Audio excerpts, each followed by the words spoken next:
England's blind and visually impaired side are in Australia, where they're contesting their own Ashes series. Well, I've been speaking to one member of the team, Hassan, who has a remarkable story to tell. He was born in Pakistan. He moved with his family to the UK at the age of 4, hoping for better opportunities because of his visual impairment. His family was cricket crazy. Before he went blind, Hassan used to carry a little bat with him all the time. He says he helped to learn English by listening to Test Match Special, and credits playing for the England visually impaired team as changing his life. I spoke to Hassan after England had completed their second one-day international victory over Australia in Adelaide, winning by 96 runs, thanks to a monster partnership between Matt Dean and Luke Sugg, who both scored centuries. They won the toss and it put us into bat, thinking they were going to put us under pressure. We lost 2 early wickets. We then proceeded to make 317 in our 40 overs. That's a good score. Yeah, no, the pitches are very bouncy out here actually, and they really struggled. I mean, they really struggled. We bowled them out, and we won by 95 runs. They had 7 run-outs. So clearly, our fitness, and our running, and our it was much better than theirs. Brilliant. I mean, seven run-outs sounds a fairly chaotic end to the game somehow. It was. I mean, but it just goes to show that, we've had the perfect kind of conditioning and the perfect kind of coaching to deal with the hot weather and the Australian way of things. Yeah. And how are you finding the Australian way of things, Hassan? Are you finding the way that they play their cricket very different to the way we do at home? Yeah, I do actually. I mean, I think they're a lot more aggressive in a kind way, yes. And I love that actually. They're winners. That's what I like to see them as. And there's a bit of chit chat out there. They want to win every session, every over, and there's nothing wrong with that. And I think that we've been learning and coping with it. And actually, we're starting to give back what they give to us. Oh, right. So it's a bit of a job for the umpires to keep control, then, is it? No, it's all friendly banter, Jonathan. I just think that the word sledging is easily thrown about, but there's nothing wrong with friendly banter. It keeps the game going. That's very true. I've only seen, obviously, visually impaired cricket, and I'm always just amazed by the way that you play the game. I mean, it's extraordinary, really. Where do you field? Are you in one of those sort of really crazy positions close into the bat and the ball's flying around all over the place? Jonathan, some people call me insane, and some people say that I just don't. I don't have any morals or any feelings because of where I so feel. You are then. Okay. Yeah, I'm absolutely a crazy short square leg fielder, and the ball is hit extraordinarily hard in our game, and my job is to purely stop the boundaries or to get something on it so that the ball doesn't reach my outfielder's deep square leg. And I'll give you an example. A West Indian, so I do wear a helmet. A West Indian guy hit me in the helmet and the visor just fell in front of me. I stood there without a visor. And everyone said, "Are you okay?" I said, "Yeah, no, absolutely fine." And next ball, I got hit in the same place again. That's what it's all about. And cutting to the chase, Hassan, in a way, I mean, how much can you see? Can you see the batsman playing the shot? Can you see the ball coming towards you? None whatsoever, Jonathan. Our cricket, we've got 3 categories: B1, B2, B3. B3 category is someone who can see up to 20 degrees. B2 category can see up to 5 degrees. And a B1 category, you can see nothing at all. And I'm a B1 category player, so I see nothing. It's all on skill and sound, Jonathan. Right, and I wonder how you can try and explain the sound. I mean, can you somehow therefore tell when the ball's coming towards you by the sound? Yeah, absolutely. I mean, actually, even when I listen to TMS or I listen to cricket on TV, I can actually hear and know a lot of the times where the ball is hit. So if I'm watching Joe Root and Joe Root cuts the ball, I'll know that he's cut it just by the sound. And that's what's come to me. I mean, Yeah, but our ball has ball bearings in. It sounds like an annoying baby's rattle, actually. So when it's hit Yes. towards you, I hear it and I have to react to it as quick as possible, really. But the position that you're in, I mean, how far are you from the bat then? And not be able to see the ball and someone's hitting it like that, how far are you away? We're talking 5 yards, 5 to 7 yards from the bat. I mean, we've been wondering at James Taylor standing about that far away from the bat and taking some amazing catches, but I mean, he can see the ball. You know, if the picture that you paint is extraordinary. James Taylor is actually solely responsible for putting pressure on my shoulders because people have been saying to me that he's been taking these amazing catches. We want to see more catches from you at short square leg. So thanks, James. Right. No, look, it is difficult. It is difficult. I'm not going to, sit here and No. fib you, but it's an honor. It's an honor to turn up for my country, and considering where I started, I have to pinch myself every single day of my life to know where I am and what I've achieved. No, that's brilliant. And it did start for you. I mean, it is a remarkable story, yours, Hassan. I've been reading about it, and I'd love to talk to you about it. I mean, at the age of 3, from having perfectly good eyesight, you wake up one morning and you are just suddenly completely blind. And you're living in Pakistan, outside of Multan. Clearly, medically, that's very challenging anyway. But I suspect in that part of the world, even more so. What sort of recollection do you have? I mean, being so young and yet being so dramatic an experience, can you actually remember it? I can actually. I mean, in a village of 400 to 500 people, Jonathan, where there was a lack of education, let alone an understanding of disability of any sort, was certainly not there, and no one really understood what had happened to me. I really didn't understand what had happened to me. Having lost my sight within a day was, detrimental to how my family lived their lives because they spent many years in hospitals trying to figure out what happened and why. And my life in the meantime was what I'd say was non-existent in that I did nothing. I had no someone who loved cricket and sports. I never picked up a bat. I never had a day of schooling. And Jonathan, I remember vividly people would actually have conversations about me in front of me and say, well, actually, when he grows up, what is he actually going to be? Well, maybe perhaps the best he could be is an imam in a mosque, or perhaps if his parents, God forbid, pass away, he potentially could be a beggar.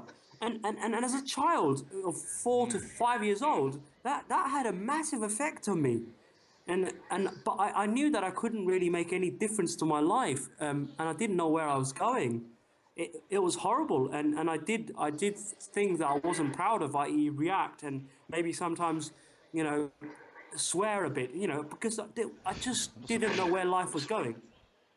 It must have been unbelievably, well, frustrating, frightening, all of those things. Well, in England, in Australia, you have schooling, you have the opportunity to learn things, the opportunity to read Braille, to read books. I had none of that. My only entertainment was to watch half an hour of TV a day, and the rest of the day I'd just walk around shops, and everyone felt sorry for me because I was a blind person who had nothing to look forward to in life. Until Jonathan, my sister lost her sight at the exact age that I'd lost my sight. So when she turned 3, she lost half of her sight. That's when we sent our reports to Great Ormond Street in the UK, and they requested to see us both to tell us what had happened and see if there was a solution. Right, so it's clearly a genetic issue then. It's not sort of happening by accident. It was. So to cut a long story short, we came to the UK. I was about 8 years old, and we discovered that it was the genetics. It was all genes related. My optic nerve had been damaged within the night, and the same had happened to my sister. However, she kept some of her side, and I wasn't lucky enough to keep any of it. But you know, once I remember this, the guy was the surgeon was Mr. John Wilson, and he said to my parents, he said that, look, I don't think there's any kind of research. I don't think he's likely to get his sight back. And I remember coming home, and this was in London, just sitting there crying for days because I realized that it doesn't matter where I was in the world, there was no solution, there was no life until I was introduced to a schooling in London. And that's when I decided that here was an opportunity to make something of myself. Here was an opportunity to almost show people back home that regardless of my disability, I could be something or someone. And did cricket have any part of that life at that stage for you, or not?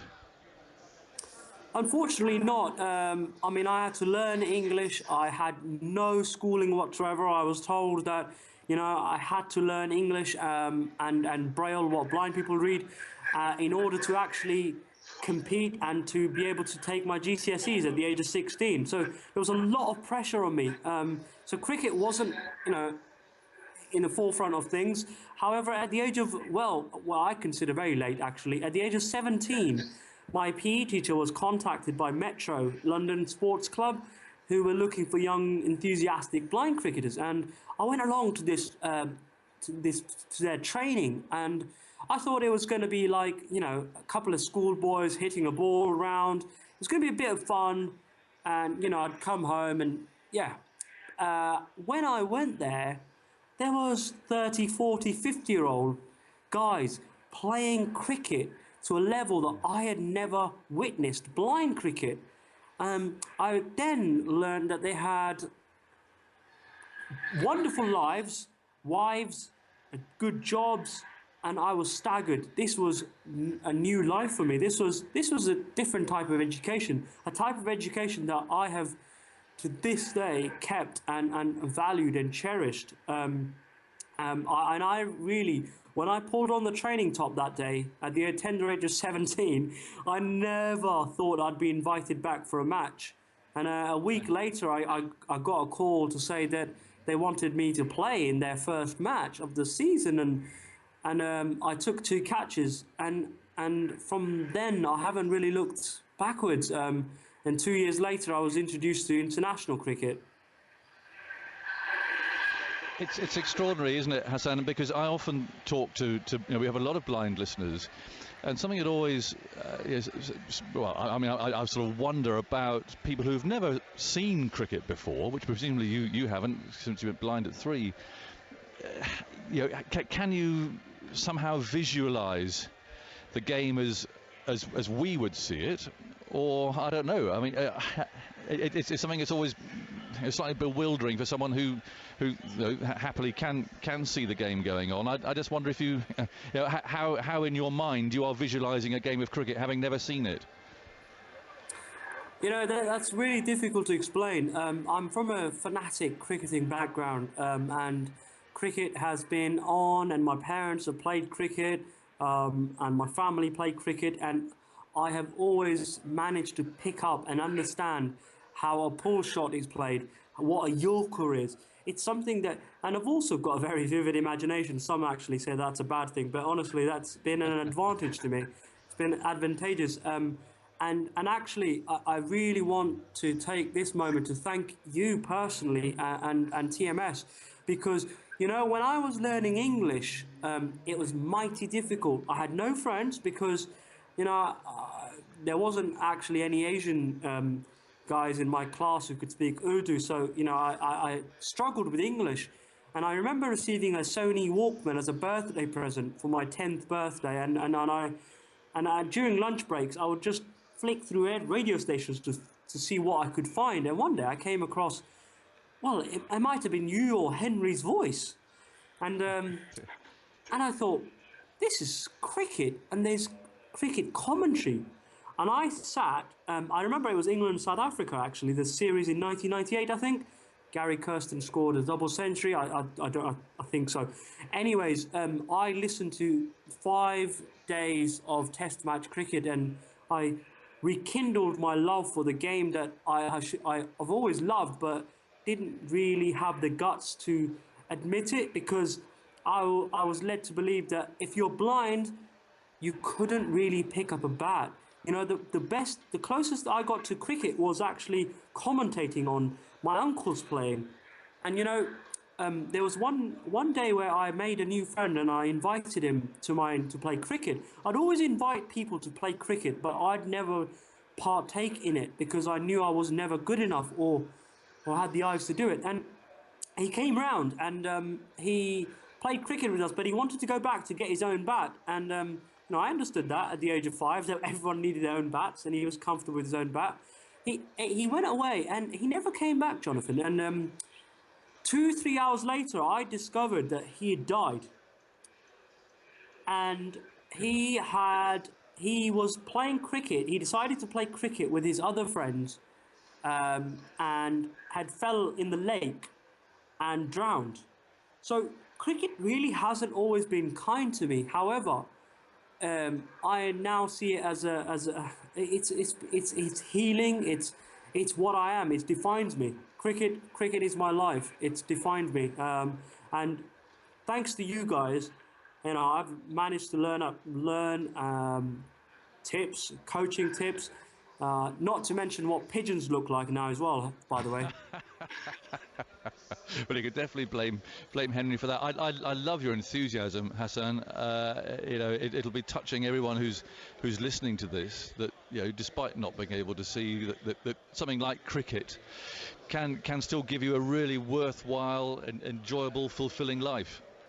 Cricket has played a massive part in my life, and actually, Jonathan, from the age of 17, I was this young, timid boy who stayed at home.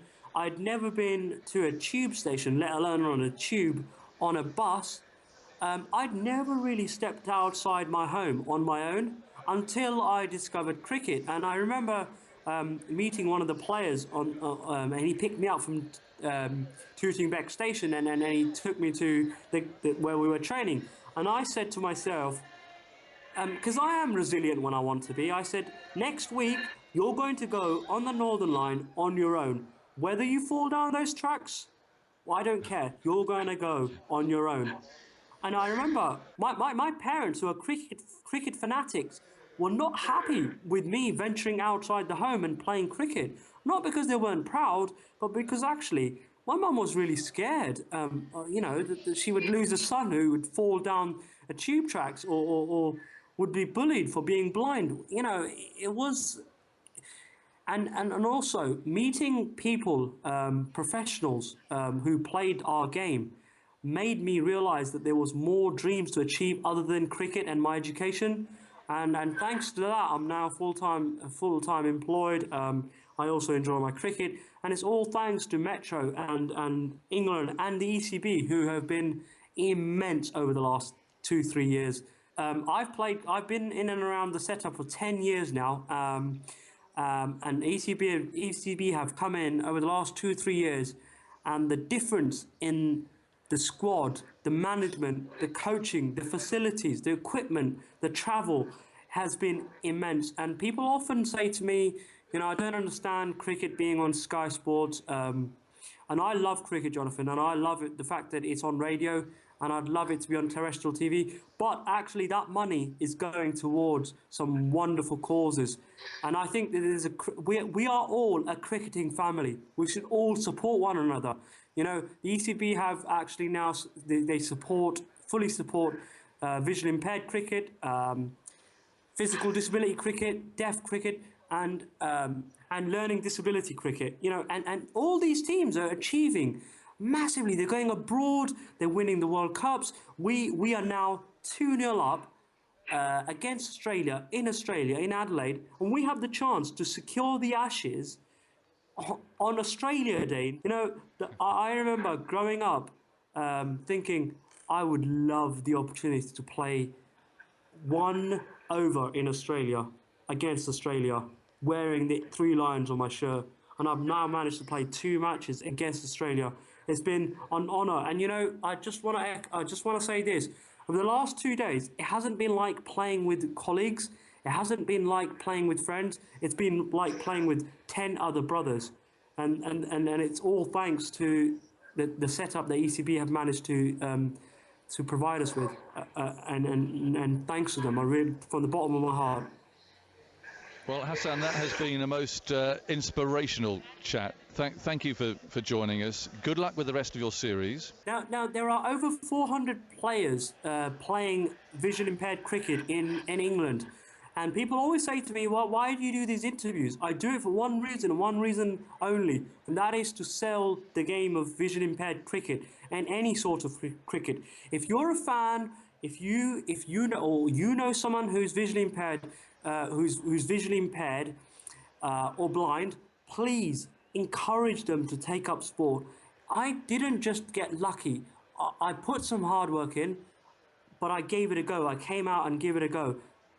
Please come out and give it a go. And if you're a fan of cricket, come and watch our game. We played at the Oval this year, and it was.